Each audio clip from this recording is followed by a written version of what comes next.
Okay. Quiet on the set. Check.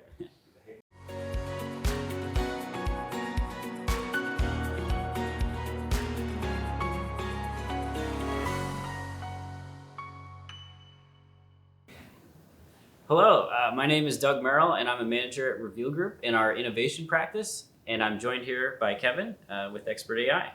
So Kevin, if you'd like to introduce yourself, that'd be great. Hi there, I'm Kevin Atkinson, head of our solutions consulting team in North America for Expert.ai.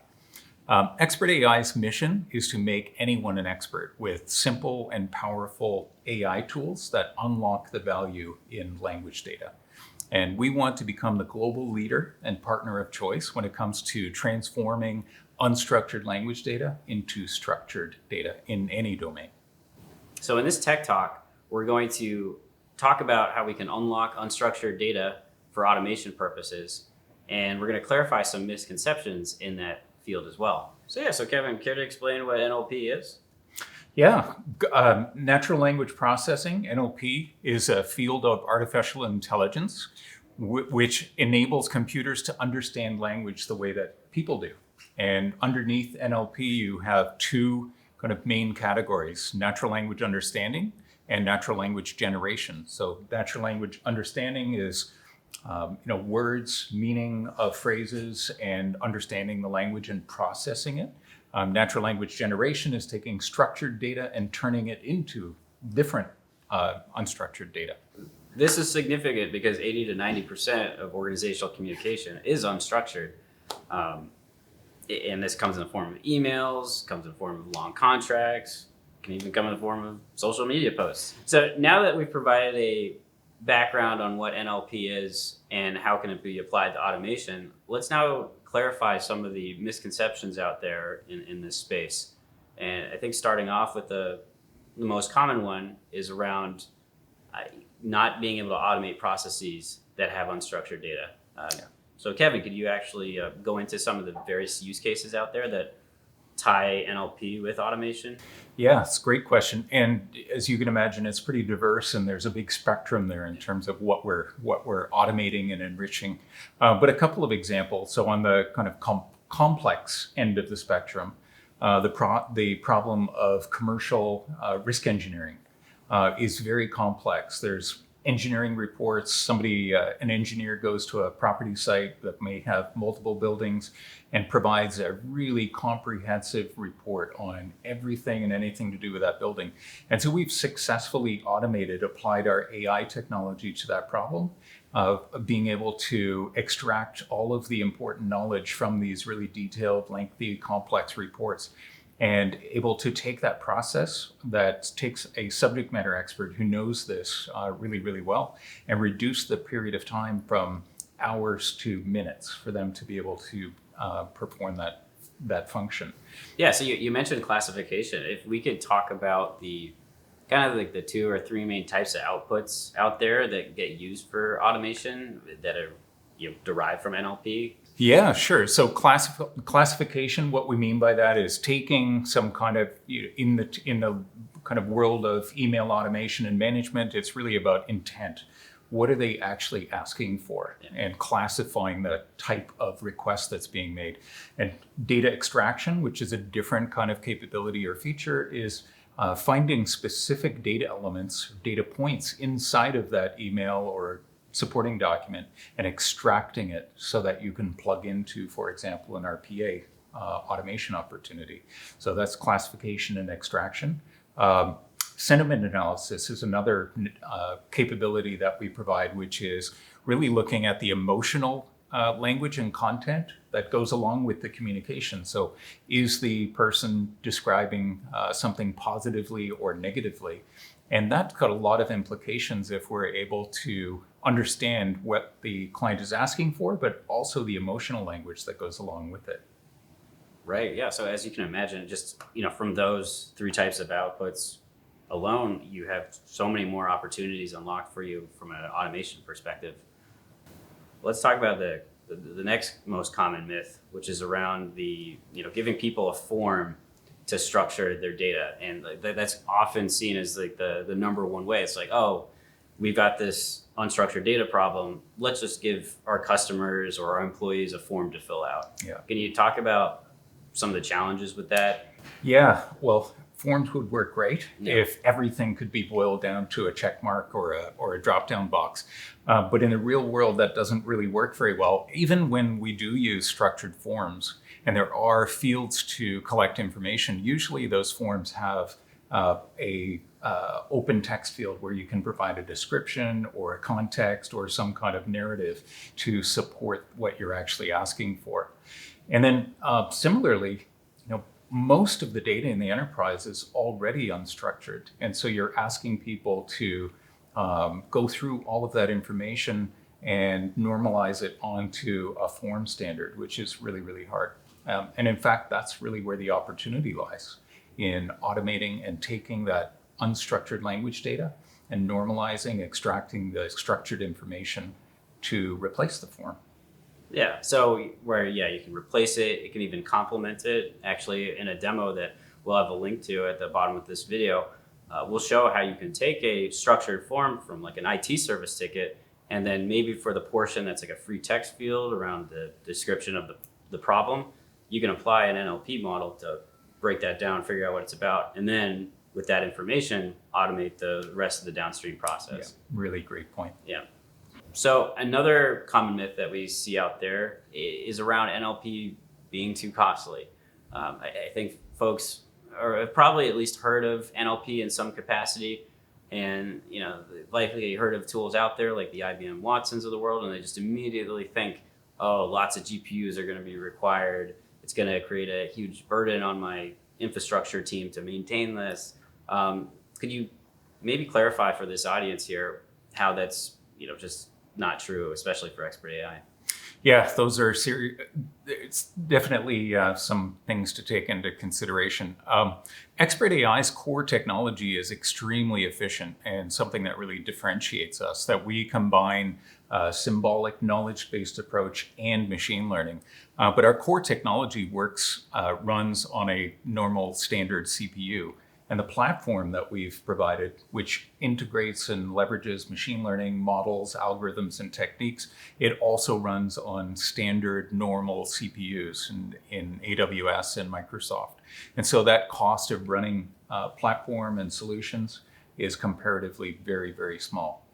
There are definitely approaches and deep learning transformers, neural networks that do require enormous computational power and GPUs to power them. So, and I think another important call out for Expert.ai is that there's a lot of flexibility in terms of your deployment options.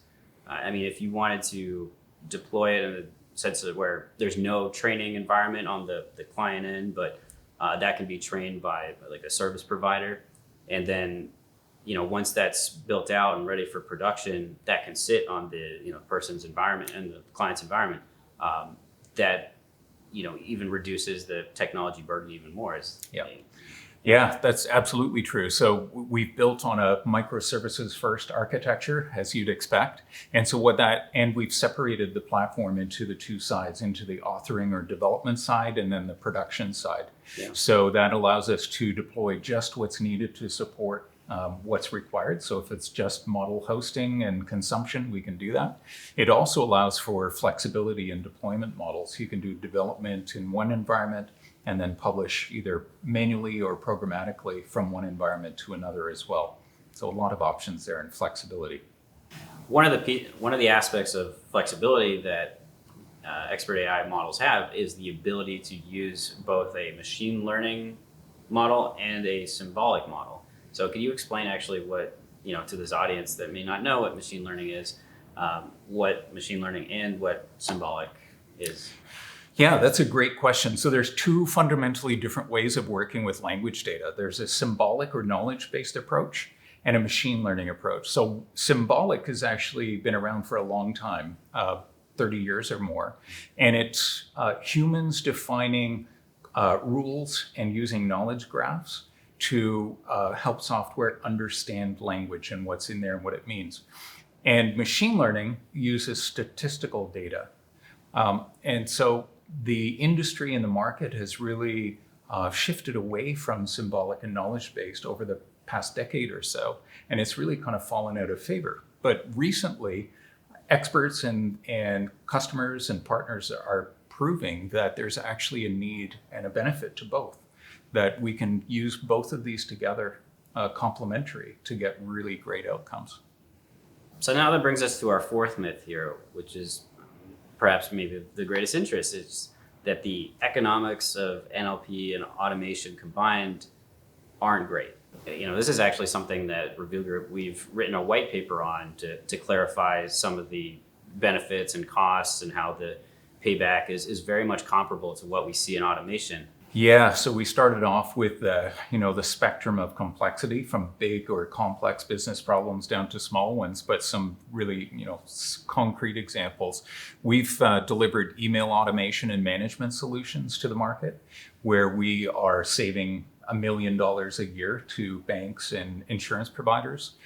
We've delivered solutions that are automating 5,000 email classifications and automation opportunities per day into those same kinds of customers. On the augmentation side, we routinely achieve levels like 60% or higher levels of reduction in staff dependency. So taking that same team of people and making them more efficient or greater capacity with the same resources. Yeah, so a lot of the way we would contextualize a automation business case, we can apply to NLP as well. Yeah. You were talking about email earlier, and I think this is actually a question we get a lot around, is NLP right for my business case?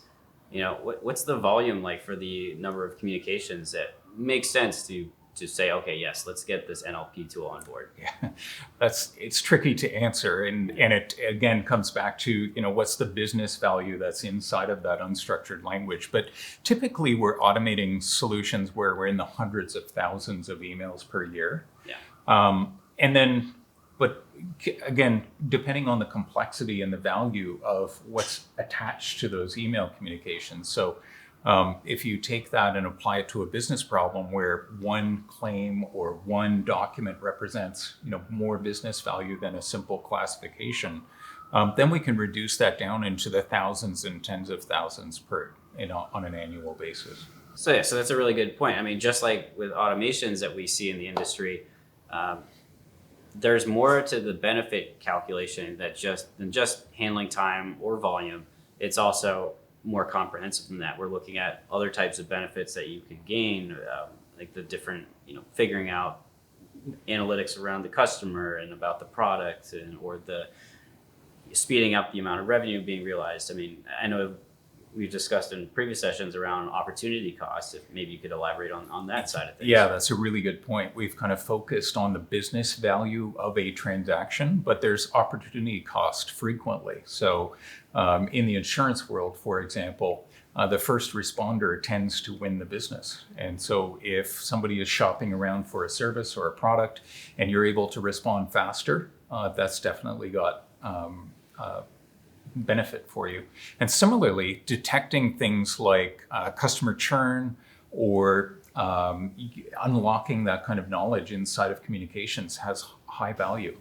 So to wrap up, I'd first like to thank Kevin here for coming all the way down from Ottawa to visit us here in our New York office location to help debunk some myths around NLP. Thank you for having me. Wish it was a little more sunny in New York City today. Yeah. But really appreciate the opportunity, and hopefully we have debunked or addressed some of these myths, that it is possible to automate processes that are driven off of unstructured language data, that maybe structured forms are not the best solution for every business problem, that it can be affordable and efficient to deploy these kinds of NLP solutions, and that NLP plus RPA really does represent a great ROI opportunity. Yeah, agreed on all four of those points. So as a next step, we would highly encourage you to check out a demo video that we have a link to at the bottom here that will show you an IT service ticket from the form itself and the unstructured piece of it to the automation of the downstream process as a result. And we'll also, we have linked for you to check out that's around a white paper that we wrote that I'd mentioned earlier that talks about the economics of NLP plus RPA in a way that really flushes out all the different benefits and costs associated with these solutions. So that wraps us up. Thanks everybody for tuning in, and look forward to chatting next time.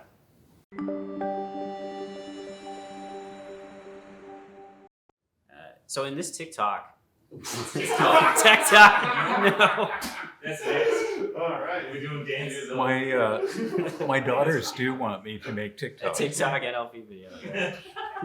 Oh God.